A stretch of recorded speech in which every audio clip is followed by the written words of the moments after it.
Welcome back. This is the voice of the third, Joseph R. Wheeler III, the artist, founder, and president, your guide through all the realms of Honest Con, all the elements of Honest Con, and this is our gaming content known as BUSTIN PIXELs. Now, I'm just warming up for tonight because I got a special coming up for y'all, okay? Telling y'all right now, you're going to want, if you watch this, make sure you follow the channel, subscribe, you know what I'm saying, and check the playlist for BUSTIN PIXELs regular, because if you don't see it tonight, you will be seeing it hopefully in the next few days. I say hopefully only because I haven't played it yet, but I'm about to start playing a new game. Found out about it today thanks to a good friend of Honest Con. I want to shout out my main man, Joshua. What's up, homie? Yes, Joshua DIY over on Instagram. Check him out. Joshua DIY. He's a good friend of mine, one of my homies in the Atlanta area who's a serious gamer, big supporter of Honest Con, loves what we do here and always backing us up. But he mentioned this game to me. He sent over some information about this game called Off the Grid. I'm gonna repeat that, Off the Grid, okay? If you're not knowing about this game, it looks really exciting, y'all. It looks really exciting because it seems to integrate Warzone and games like this, tactical games like this, with Cyberpunk 2077, which, quite frankly, is in a way is its own Warzone type of combat. But we all know that it has more story element, which I love. That's why it remains my favorite open world RPG. Okay, it'd be hard for something to top Cyberpunk 2077, even with all its flaws. It just, at its best, it's the boss. It's the truth to me. But anyway, I love the genre of cyberpunk. Hell, there's even cyberpunk elements to this game. If you really check out the tech and what people wear and all of that kind of cool stuff. And yeah, so I got that loading. We're gonna play Off the Grid. Hopefully tonight. We'll see. If I feel up to it, we might get into it after I warm up on this. So just letting y'all know. It's coming. The game is called Off the Grid. We about to be off the chain with Off the Grid, see what it is. Because the graphics look amazing. I can already vouch for that. Everything I saw about it, and I read some articles, watched some views of it, some playthroughs, some reviews. And one person said something very interesting. He broke down that in his opinion, the game is exciting. It has a lot of potential, he said, but the flaw he saw in it is that it allows for what is probably going to be the future of gaming is crypto technology. And there are he mentioned another game that I'm sure y'all might know what I'm talking about. I don't know the game, but it must be popular because it's one of the first games that allowed crypto purchase in the game. So like if you want to buy weapons or FTPs of weapons and stuff like that, you can acquire some of the most powerful weapons in the game if you're willing to spend money. Problem is, it's forcing people to downloadable, purchasable content versus just play for it, which is the reason why I'm playing, even what I'm playing right now, is that even though it takes forever to get enough in-game coins to buy outfits and cool stuff in the game, there are... Oh, let me handle this business.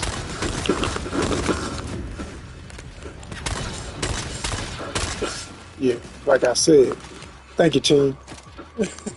Like I was saying, even though there are in-game purchases and stuff, you can just play the game, and especially this particular mode that I'm playing right now, with the trios in the Battle Royale. I like this format because it's the best one in the game.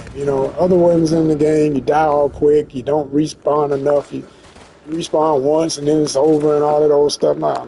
This allows you to really fight and keep coming back until the thing is over. And it's a score. You see it up at the top, 4-8 right now. My team is down by 4. If I knock off one, that's going to put it up at 5. Knock off another, that's going to put it up at 6. It's real simple. Every kill is another point. You got the chance to win if you just start taking fools out like I'm about to do right now.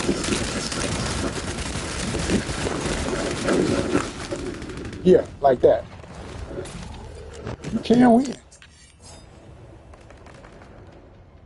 You can win. That's why I play this game.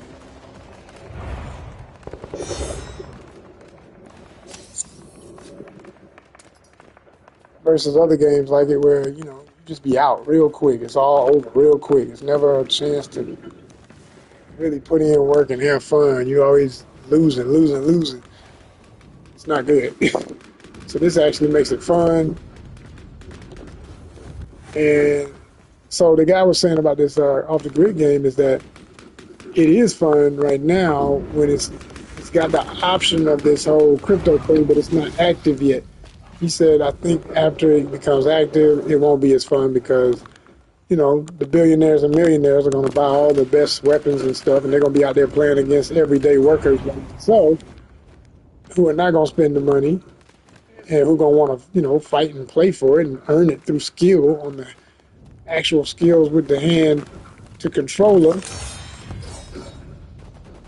versus somebody who just pays for the most powerful weapon and takes everybody out. And then when they get bored with it, they on to the next game, which is what I've said. I was glad somebody else was saying this logic because I've been saying this for years. That all this pay for everything is going to be the end of great games that are free to play.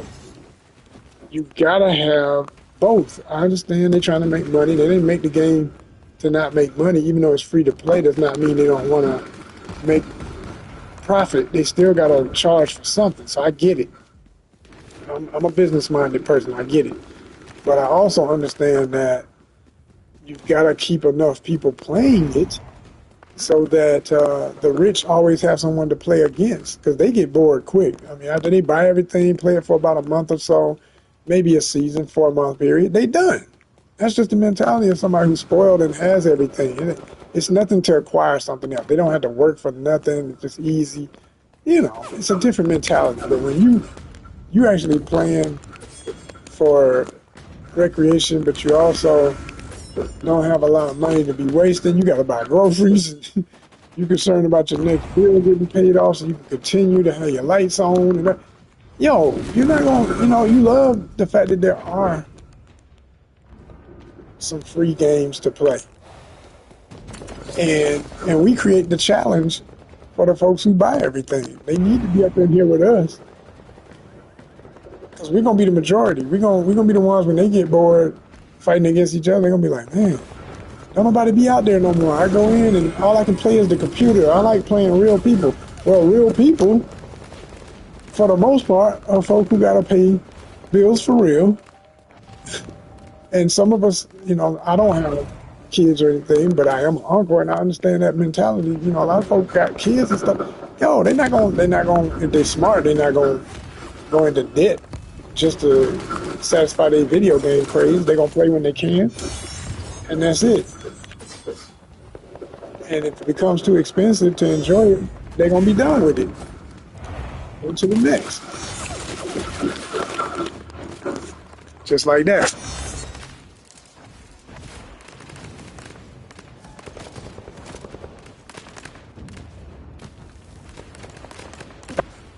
Now, I will say this, though, and I don't know how this game works.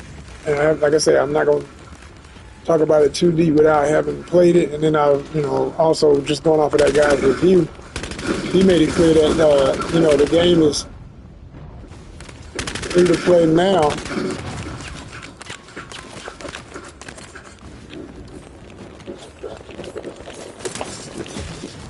How about that? How about that? How about that? How about that? We can cut. Everybody can cut. You can get a slice. I can get a slice. Let's go. Yeah, right. But the other fun thing about when you allow a more inclusive demographic spread of the profits, it's like when I was playing this online game that I used to love. Phone game, mobile game. Oh man, oh my gosh, hold on y'all. I'm about to be gone. I knew it. I ain't had a right gun. I hate when I get that gun. Sometimes I didn't even know I grabbed that thing. That thing is the worst one. It just pet. It does not. I need a spray. I need a blast. But I was playing Dawn of Titans forever until it died. And anybody who remembers that game knows how great and fun it was. It was a lot like, to me, it had the addictive quality of a good chess game.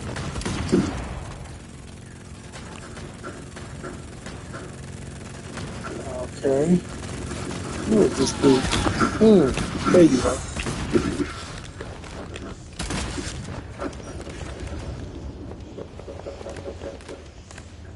Got it.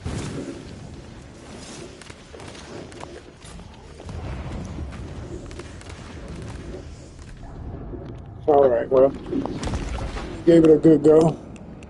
Team could have been more effective, but hey, it is what it is. But I was gonna say that with that game, what killed it, I know, is people stopped playing it as much, and they allowed for the same mistake that all these companies do. When it's free to play, you allow the rich folk to buy all the most powerful characters in the game, so then they get so powerful that when at the top, it's oversaturated with people who have the big boss weapons and everything. They had the most powerful titans in the game, so they could defeat any army you send against them and stuff. The only people who can have fun playing with them are other people who spent that money and have those major titans. Okay. So then when the average everyday person ends up having to fight them because they start defeating each other, so they move down from the platinum status to the gold status to the silver status to the bronze status. So then you ended up with all these power maniacs that become these bullies in the bronze area, where you got people who just started playing the game and they can't win for saving their life. They get mocked because you got these beasts on the battlefield that they've never even seen or even knew was in the game, because you can't even see these folks until you get to certain levels, and you getting trashed in the first 2 seconds of playing, so it's no fun. So what happens when people ain't having fun? They stop playing, because the object of any game is just to have fun. Even though we make it about all this other stuff, everybody starts putting money involved in every game known to humanity. At the end of the day, if it ain't no fun, it's not a game. So people leave. And sure as hell, that's what started happening. It got dead over there. So they shut down the server. End of the game. Same thing's going to happen to all of these pay for everything games until they start realizing you've got to treat the people who don't want to spend money right. We are the backbone. We're the skeleton. And you can build upon us. And eventually, if you treat people right, when life changes, I got a better job, I got a better security with my finances, etc. La la la la la. I ain't gonna forget that game that gave me joy. Now I'm going to invest in it. I'm gonna buy the stuff. And if you've been treating folk right, you got more money, you got more people playing. Be like, hey, support us. We can't do this without you. Buy a T-shirt or whatever. Hell, I would have bought a T-shirt for Dawn of Titans featuring some of my favorite characters in that game if they had offered that. I would have bought that. And if you're really smart, you make it like, yo, buy a T-shirt and you get a free Titan or something like, yeah. There's ways to do it, yo. They just don't be thinking outside the box. People got the money, you got the resources, and you still stingy. All you gotta do is think out the box.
So yeah, y'all, it's just not being greedy is the name of the game for real. And I would add to that too that I like the idea, and I'm not new to this. I've been thinking ever since I saw the movie uh, Ready Player One. I thought about the potential of how gaming is going to grow, which we all saw coming, but it kind of put it in a movie where you could see that in the future people will be literally living off of these games. You know, we'll be, you know, there's certain companies that want us at home just strictly consuming. So the stay-at-home culture, play all day kind of thing, and you know, within our houses. I am not the person who's going to ever be that person. I want to always be outside. I love outdoors, but I'm saying there's a part of life that's going to go there. So to make it fun and to make it profitable, because I can't be sitting around all day playing games and it ain't making me no money. The idea of it making money, as I take the risk of showing y'all this art on this ceiling because it's so cool, um, and probably gonna get shot looking up. Anyway, is that you know, as time goes on, uh, you got to make it where everybody can make some money off of these games. These games are making companies billions. And if people are going to spend hours and hours and hours, hard-earned money on trying to get a skin that's really cool, a certain, you know, the certain outfits, certain looks of the characters in the games, yo, and then we're giving you free input on troubleshooting and reports on when the game crashed and all the glitches and stuff. You know, and then you're breaking our heart because you don't give us nothing every time but an apology, maybe. We're so sorry that happened. Man, you done wasted months of my life. Like, for real, Cyberpunk owes me for real. But I still married that game. I love that game. But it put me through hell and back, you know? But that's a good example of one that could pay people like me, dedicated fans. I feel like when Orion comes out, folks like me should get a discount, if not a free game, just as reviewers. You ain't gotta have the biggest YouTube channel to get that either. Just, you know, they got all the reports of every time the game crashed on me. They know how much I was playing that shit. Give me what it's worth.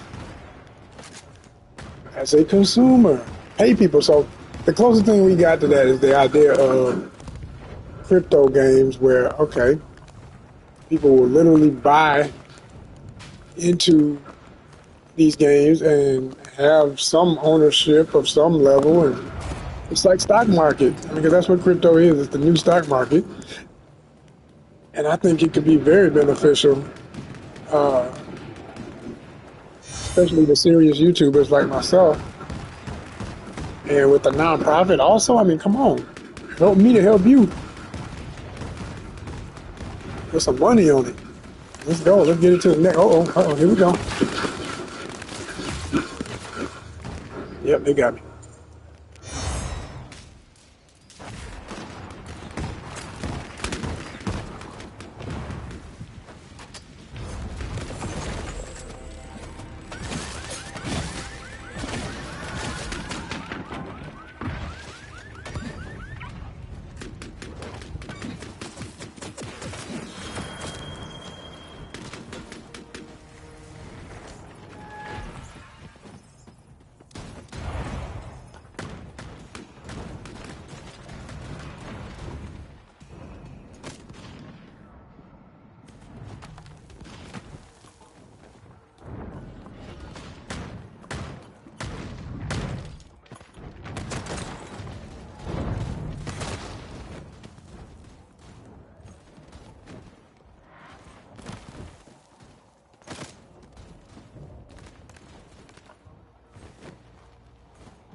Ready for this dramatic ending.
Good evening.